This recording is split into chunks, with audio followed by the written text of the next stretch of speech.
Bears, 49ers, hats off to you guys. Good runs for both of you. A little sad for the 49ers. Texans and Bills, what the heck was that? Not Texas defense, though. Respect. Yeah, that's the Respect to only defense. part that actually I respect from the losers.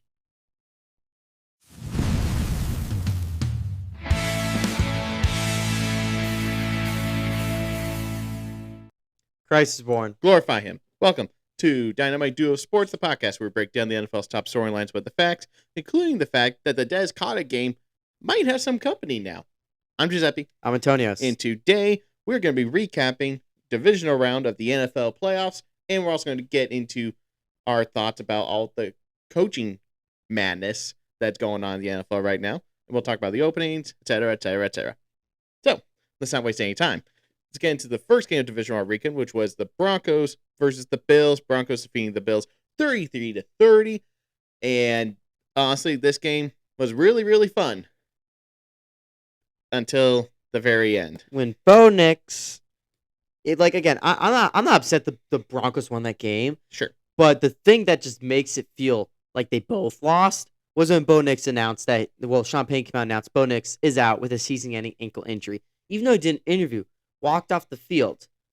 I have a very weird feeling that he might have tweaked his ankle in the game, but I think he actually heard himself celebrating. Actually broke it. Well, for me, there was somebody had a recording of him on the sideline before walking off the field, before the game ended, of him just grimacing Yes, but the way how he talked in the interview, the way he walked off, though, Seppi, I don't think he completely snapped it till like they went to the locker. No. Sometimes when you break a bone, you can still walk on it, Tony. Yeah, but showing no pain except for that one time. That was on impressive. The first play. That's impressive. I mean, again, yes, no. I will say though, it's very impressive how he still went on the field and did one more play, even though it was just a kneel.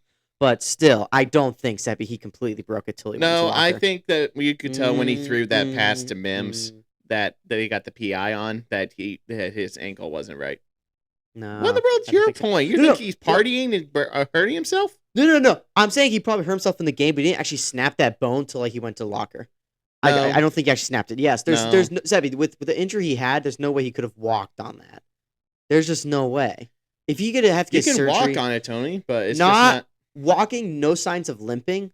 Mm-mm. No, you could tell he had a limp. But no, not when he walked after that interview. Heck no, he was not limping. You didn't watch the interview. I watched the interview online. And I watched him walk off the field, Seppi. Yes, I did. I didn't watch it live. Duh. But I watched it after. So yeah, he heard it because the way he threw the ball at the end, that was all. I'm pretty sure he hurt his ankle in some way on that play. But I think what happened was when he went into locker room. Conspiracy theories. I'm not even saying he was just celebrating. I'm saying he might have jumped or hopped in or something because the big steps and might have actually snapped it. Then I'm not saying necessarily celebrated, but I'm saying there's no way he actually broke it on that play. It's not possible. It's not possible. But anyway, for the rest of the game, basically the reason for this loss, there's a couple things. But the main thing is when you turn the ball over multiple times, you don't deserve to win, first of all. You just don't. Because there's Josh Allen gift wrapped 6 points to them. Yeah. Coming out of halftime and going into halftime. There's a difference between taking risks and turning the ball over, but then just being really bad and just turning the ball over. There's a difference. C.J. Stroud and Josh Allen both were playing not as bad as C.J. Stroud, but they both were making dumb mistakes, not risky, not taking risk and not working out, just being bad. Yeah. So as much as it hurts to say it, that's just the fact. And all the concerns the Bills had this year just kind of showed up in this game. Unfortunately, don't have a number one wide receiver. Yes, they need to get either A.J. Brown or George Pickens. Those are two wide receivers that they can get in the offseason, and they should. And but bigger news than that, Sean McDermott and fired. We will talk about that later, but I do want to say one thing real quick. Go ahead. As much as people want to hate to say it, he had to go. Yeah. John Harbaugh had to go too, and here's why. When coaches have certain ways they like to play, and they're not willing to change and adapt with the new players they have, or players that they currently have that don't fit into their agenda of how they strategize, you have to let them go and find a coach that will work with the team and the roster that you have. To be fair to Sean McDermott for this year. No, to be fair, this was not the year. The past couple years, I want to fire the past couple years. Right. But there's also to go to blame their GM who hasn't gone wide receiver one. Now they've promoted him. He should be gone too. Their defensive coordinator, I don't know who he is. He should go too. So my opinion was after this past season, I would have been okay if they kept Sean McDermott for one more year if they fired their defensive coordinator and their GM and then see what happens next year. And if that changed things and they got a wide receiver one, then I would keep him. But if you still had the same ultimate end, then that's when you fire him, in my opinion. And then I also think it was too soon. Yeah, then basically for the Bills offseason, number one thing, obviously get a great head coach. Right. And number two, get a wide receiver one. That's literally your list of priorities. And if you don't get those done, I don't think Josh Allen's ever going to win a Super Bowl with you guys. Probably not. And if I was Josh Allen, if they don't give him wide receiver one, I'm leaving. Yep. And then, so not talk about the Broncos. Broncos came back, obviously, in this game. First they had a lead. Bills came back, and then they came back, and then went to overtime, and then they got the last the last drive to score. Right. So like, it's really, really sucks what happened to Bo Nix. Yeah. It's like the fact, like, nobody had any clue until, like, we're all watching the Seahawks game, and then he shows me, like, hey, Bo Nix, I'm like, is that real? Yeah, I thought it was fake, too, and I'm like, nope, this is real. And I saw Sean Payton's interview, and I was like, oh, boy. And so it just really sucks, because I really feel like if Bo Nix was healthy, I think Broncos would have been an easy pick against the Patriots, honestly. Yeah, after what we saw this week. After we saw this week, I think that would have been the easy pick. Yeah, but unfortunately, it's not the case. Jarrett Stidham, like, honestly, Sean Payton might be able to cook something up for him. We'll see. We'll see. So I know a lot of people are automatically going to pick the Patriots because Jarrett Stidham's starting, but who knows? They could pull Nick Foles. Who knows? It could be a Nick Foles situation. You'd never know. Yep. And it also is kind of ironic that he was drafted by the Patriots. Little sneaky thing, which most people don't understand, is when you have a quarterback that's only played 4 games his entire career, your defense they don't know what to expect. They don't know what to expect, and that can be a dangerous factor too. So there are things that could cause the Broncos to win. However, on the NFC side, I good luck with whoever you face, in my opinion. But exactly. Anyways, we're talking about recap though. Yep. All right, now let's get to the next game. Seahawks destroyed the hospital 49ers. 41-6. Yeah, so I just want to say, like we said at the beginning of the video, like 49ers, you did more than what anybody thought you could do this year. So you have respect for that. Going into this game, I was like, it's a divisional game. They could win. And but with them getting crushed, it doesn't surprise me. You completed the mission. You eliminated the Philadelphia Eagles. Yeah. You did it. And so for me, it's like Seahawks crushed 49ers as soon as they made that kickoff return. And for the first time in like 10 years, they reached over 130 decibels when he got that touchdown in Seahawks Stadium. I was like, yeah, you're losing. Like that first drive, that first kickoff, I was like, you're not winning this. I'm like, oh. And again, if the big what if from this season everyone will take into fact is if the 49ers stayed healthy, I think they would have been the easy Super Bowl team. Like they would have been just unstoppable. Let's just say the game definitely would have been closer. Yes, that's why I will say. Like it's just. But again, the Seahawks are doing. Like the Seahawks defense though is legit. I will say that. Of course they're legit. You just figured that out? No. I know. I already knew that, but yeah, like I felt bad watching Brock Purdy. Yeah, I know. He couldn't do. He literally couldn't do anything. He tried. It's like Tom Brady said. What he saw on that field was Brock Purdy tried to do something with nothing, and again, against Seahawks defense, Christian McCaffrey was hurt for part of the game. And then their second string tight end was basically out for the most of the game. And then you had Ricky Pearsall who was like not fully healthy, right? And then you have Juwan Jennings who was dropping passes. He had a couple. Yeah, so he literally had nobody. And again, it's just like next year, watch out for the 49ers. Because again, they were they were number 3 in their division, so they will have the easier teams to play. Yes, but what's the but? They were last in their division last year. So what do you mean? My point is the injuries, and also Christian McCaffrey didn't get hurt this year. So there's a good chance he's going to get hurt next year. So I mean, again, for me, it's like they need to figure out how to fix their injury issue. Because ever since they moved to their new stadium, they've had the issue. And again, like that electrical outfield thingy, that's near their thing. And that does take into factor, guys. You can ask any probably therapist or physical therapist, and they would probably tell you that, like, yeah, that can affect your muscles and all that. So that could be a very big factor. So maybe you need to go practice somewhere else. Maybe do something. Because otherwise you're going to keep dealing with injuries. You're in California. There should be some clean area to do something. And depending who Cardinals get as their coach, that could be an issue too going to next season if the Cardinals get the right coach. I don't know. The Cardinals feel like they're going to need to take another year to rebuild, get rid of Kyler Murray, take a cap hit. Oh, yes. No, I would get rid of Kyler Murray without question. Yeah. So, Future Steeler. going on the Seahawks side, Sam Darnold, all that concerns about his ribcage, you could definitely tell he was feeling it in the game. But it didn't really affect him. It didn't really affect him, and he didn't really have to do much either because Kenneth Walker was just running over that defense. Walker was a beast. And Charbonnet's out for next week, but again... No, he's out for he might be out next year. Sorry, out for next... Oh, jeez. He tore his Achilles, I think.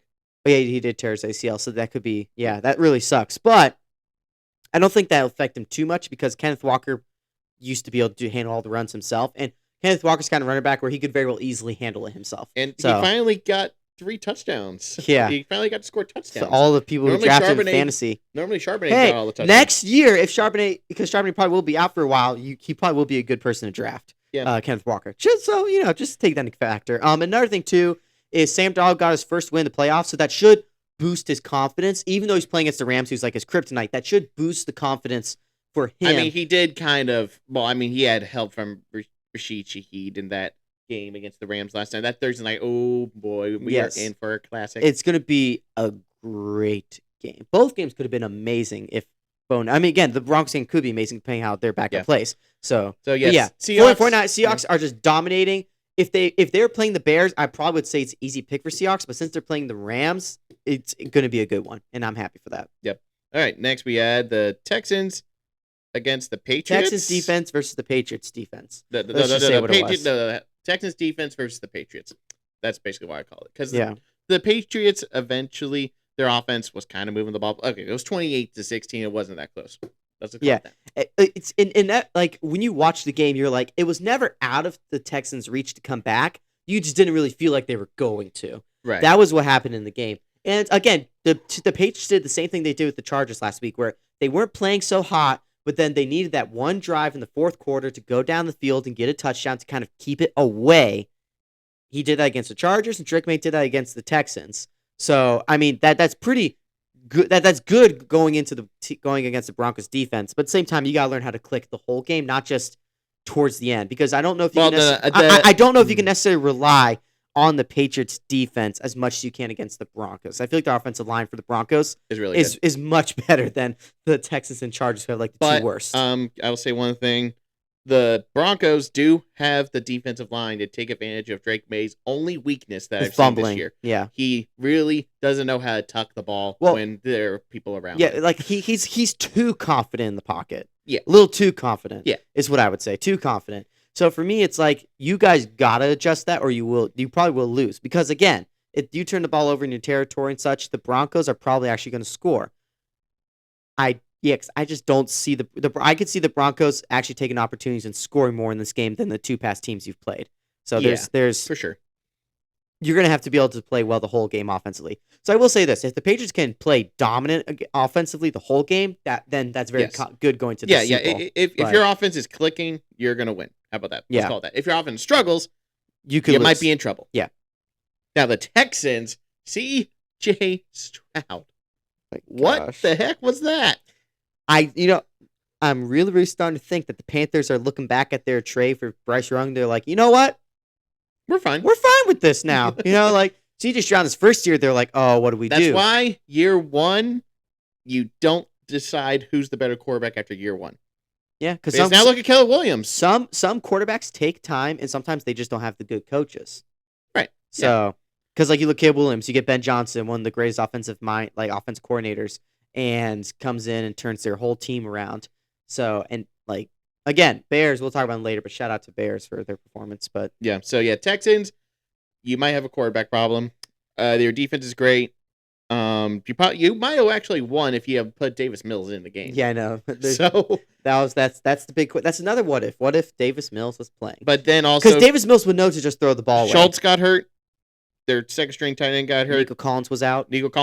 So basically, you were kind of the 49ers on offense, except you had a quarterback who looked awful compared to Brock Purdy. Yeah. So Texans. Good luck next year.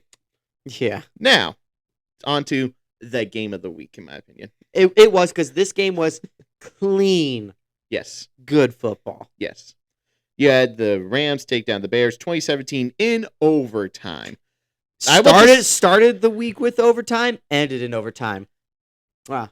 Yes. Chef's kiss. Yes, it was very, very good. Good script, NFL. Rams. Basically, it was kind of even for most of the game. Then in the fourth quarter, the Rams got a touchdown with about 8 minutes left, I think, in the fourth quarter. Yes. So they're up 17-10. The Bears are driving down the field. It's 4th and goal from like the 2 or 3 yard line. They don't get it. Then the Rams play conservative, punt the ball, and the Bears get it. And then they are driving down the field. It's 4th and 4 from like the 15-yard line. No, it's 4th and 4. 4th. From the 15-yard line. And then the magic happened. When I saw that play, he was just running 30 yards back, and I was like, no, I don't think this is. Yeah, I'm like, no, it's over. And then he threw up in the air. I'm like, I don't know what he's doing. And all of a sudden, I saw Cole Kmet like wide open in the corner. I was like, what the heck just happened? I was like, oh my gosh. And then I was like, I kind of want the Bears to win now. Yeah. But at the end, I'm very happy for the Ram. Matthew Stafford saw that, and Sean McVay. They're like, oh, heck no, we're not losing. Like, we are not losing to because it kind of honestly was. It was fluky. It was 50-50 because here's why. Caleb Williams threw the ball to where it would have been catchable, whether the defense was tight with him or not. That was the spot to throw to like try and catch it. Right. The fluke parts that the defenders weren't there. But the pass itself was where it needed to be. So that's why I say it's like 50-50. Yes. He threw it where it needed to be, but the fluke part was that where were the defenders? Yeah. And for one thing to take away from this game, Caleb Williams, most of his interceptions, 2 of them, were not really on him. So the one turnover he first threw was a punt. Again, they should have taken the points. Field goal there. Then you learn to start taking points. I knew that would come back to bite them, and now look what happened. Yep. Because imagine if you made that field goal, it would have been 17-13. That touchdown that Caleb Williams threw there would have ended the game. Well, actually, there was still some time left for the Rams. So they might have still gone to overtime. Highly unlikely. They might have. Highly unlikely. And also, they wouldn't have been as conservative, I think, on that drive where they end up playing back to the Bears. 17-13? Yeah, because then they could have won the game with again, Seppi. Like realistically, I don't think I think the Rams would have lost by a field goal. I really think that would have happened. Well, but again, you make even though Caleb Williams' 2 interceptions weren't his fault. Same case with the Bills and like Texans is when you turn over the ball too much, it's going to be really hard to actually win. One side of the ball played clean football, the other side didn't. That was kind of the theme for this weekend, except for the Texans Patriots. That game was that game was just. But again, going against the best defense in the NFL, the Patriots did pretty solid for what they could do against the number 1 defense. So that Texas defense was, if they had gone to Super Bowl and won, it would have been compared to the 2000 Ravens, the 2013 Seahawks. It would have been. I know, but their defense scored the touchdown for the Patriots. So. Yeah, but they still scored 21 points. That's more they scored against the Chargers. Yeah. 3 touchdowns. Whatever. 3 passing touchdowns by Drake May against the Texans is pretty impressive, Sophie. It is impressive. So. Let's just move on. Yeah. But, ultimately, Rams came back, like the thicker kicker, shout out to him. There was some confusion with the audio, so it sounded like he was speaking some kind of language for the first few seconds. But yeah, I'm happy for the Rams winning because I think the Rams are going to put up a much better fight, no offense, than the Bears would because it's a divisional game where they're always close, and it's Sam Darnold's kryptonite, which is the reason why it stays close. Right. So I think it's going to be a great game. But yeah, Patrick Mahomes, you're on notice for most talented quarterback in the league. Well, most talented arm. Most talented arm. Because Caleb Williams is basically doing what you used to do. Yep. So if you don't get your butt back in like really good shape, then you're probably not going to have that spotlight anymore. Well, I mean, you probably will, but realistically, someone else should be having it. So. Yep. All right. So championship round is now set. Hey, I just thought of something real quick. Go ahead. Tom Brady beat Mahomes, an older quarterback who was really good, and then Mahomes started going off after that. Yeah. Caleb Williams lost to an older quarterback, Matthew Stafford, who's also like a top-level QB. Not the same thing, but yeah. Sure. What if, because wasn't that overtime too? Yes. Yeah. So what if he just starts going off next year? What if? Let's have fun with the what ifs. So sure. Think about that. Yep. So championship round is now set. You got Patriots heading to Denver next week at 3:00 on CBS. And then you got the Rams heading to Seattle for the third game this year that they will play against each other at 6:30 p.m. It feels so nostalgic for Eastern. 2 reasons. One, on Fox. Broncos Patriots is a classic. Yep. When we were younger. And then Seahawks Stadium during the Legion of Boom era is back because of how loud stadium used to be. So like these 2 games are going to feel like just take the Rams aside. The stadiums that they'll be taking place in is nostalgic. Mile High Stadium. And we got what's their stadium called? The Seahawks. Is it 12 man? They're No. Lumen Field. No, what's their nickname? Like, I feel like there's a nickname their fan base Their has. fan base called the 12th man. The 12th man. 12th man. So I thought that was Texas A&M for some reason. It is. Oh, well, there you go. So it's like Mile High Stadium. Then you got, the 12 men fans. So that's just, it's going to be great. There's 4, but I'll get into And the Broncos that Stadium in gets the really predictions. loud. Like during the playoffs when Peyton Manning won one of the games with the walk-off touchdown, it got to like 130 decibels. So it's going to be really fun. Both these games are going to get loud and crazy. Yep. All right. So let's go ahead and get into coaching jobs.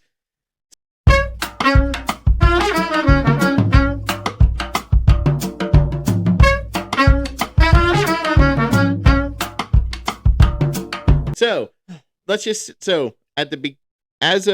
from the end of the season, well, middle of the season until now, there have been 10 head coach openings that have come up. 2 have already been taken by the Falcons, taking Kevin Stefanski just the other day, and the Giants hired John Harbaugh, which is a pretty good move, except for the fact that he's bringing Tom Monken with him. So we'll see how that goes. So, but all the other jobs. So the Titans are still looking for a head coach. They've been interviewing everybody under the moon. Yeah, the Dolphins, who fired Mike McDaniel right after the Ravens fired John Harbaugh. So looks like you messed up there. I think you were the team that was talking. The Ravens obviously fired John Harbaugh. Bills just fired Sean McDermott, like we said the other day. Raiders fired Pete Carroll after 1 year. We'll see how that goes. Cardinals, Browns, and Steelers. So there's a lot of top tier head coaching jobs that are available right now. Yeah, and so Tony's put together some names that he thinks he would want to be there, and I'm going to react to it. Well, I'm going to say what I want, and then Sebi will just tell me how realistic it is. Some of these positions I think are the experts, sort of realistic, and then others are like, would I like to see that? Yes. Would it happen? Nah. So first off, I'll go in the same order he did. I have to go with the Titans first, my team.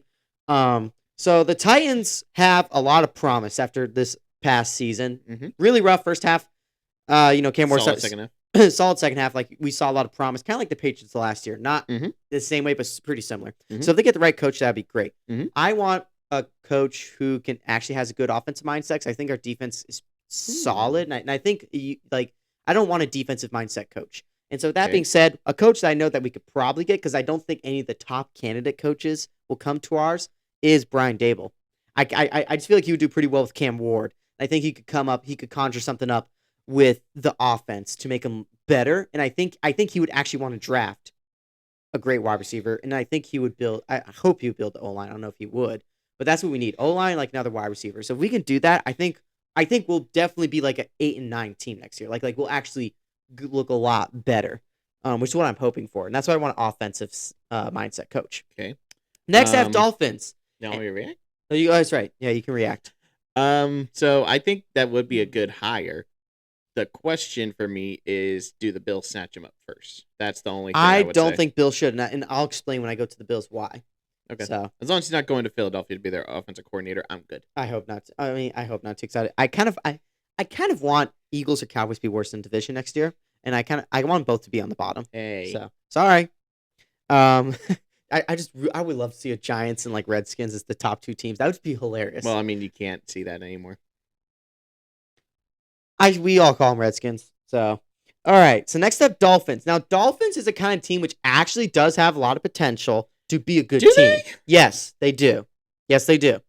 I think they're the kind of team that if you get the right coach, they can turn that team back into a playoff team. And with that being said, I really feel like this guy would actually be willing to go to a team in Florida, and it's John Gruden. That's actually not a bad idea. I feel like the GM for Dolphins is one of those guys who would actually hire John Gruden. Because a lot of people, because of Troy Aikman's helping them. Yeah, Troy Aikman. And Troy Aikman likes John Gruden. So for me, it's like when I was sitting there thinking about it, like at first I was like, Dolphins are. I just thought about it and realized they're actually the kind of team that would go for John Gruden, because I think it's highly unlikely any team is actually going to go for him. But if there's any team that would, I actually feel like it's the Dolphins, because their GM and not aside from Troy Aikman, their GM is kind of a sort of crazy guy. It's like he's willing to hire the people that other people probably wouldn't if it means they'll do well. Okay. So that's what I think. Okay. Well, the only thing I have for you for that is, do you think Tua's gone and Tyreek Hill? I think Tyreek Hill wants to wait to see who the new coach is before he leaves. I think that's Tyreek Hill. Tyreek Hill wants to see who he's. And if John Gruden's there, I think Tyreek Hill will stay. I'm. Is Tyreek Hill's contract done, or is he? No, he's got a lot. Oh well, Actually, it's only like 2 years, maybe. Actually, they gave him a new contract. In all honesty, in that case, I would probably trade him for a good, like a first round pick or second round pick in the draft. I would do that. Because Jalen Waddle and Devon Achane, and then you have Darren Waller, who was playing well before he got hurt. If he's willing to come back next year, I think if you can get another solid wide receiver, even the wide receiver, who's the wide receiver 2? He was doing pretty well. Waddle, no, not Waddle. The other guy. He's like wide receiver 3, but technically wide receiver 2 after Tyreek Hill's hurt. I can't remember his name, but he was doing pretty well. So yeah, I think they can make a good team without Tyreek Hill if you can get a good pick out of him. Okay. Next is the Ravens, and immediately I'm just gonna say it real quick. As soon as I saw Sean McDermott fired, I think Ravens are gonna try and go for him in spite to the Bills and such. Dumb. No, but not even just in spite. I think they actually like Sean McDermott. I think the owner, the guy who fired John Harbaugh, likes Sean McDermott. I think that he would actually go for him. And I think Sean McDermott would take that job because of the roster they have with Lamar. Ravens need to hire an offensive-minded head coach. I get that, but I'm saying I legitimately could see Sean McDermott going to Ravens. As soon as I heard Sean McDermott was fired, I knew for a fact that the one team that actually probably try to go for him is the Ravens. It's just a hunch. That pick is just a hunch feeling. I don't necessarily have an argument for it, except the fact that I just feel like the Ravens saw that and want him. Because who else is left? Since it's the Ravens and they like defensive-minded head coaches, then yeah, that's what I'm saying. Yeah, though. It's probably. like, yeah. So for me, it's like, is it the best choice? I would say no. I would take Jesse Minters, the defensive coordinator for the Chargers. He used to be the DC there for them. I don't think Jesse Minters is leaving. I think he likes Jim Harbaugh, and I don't think he wants to leave.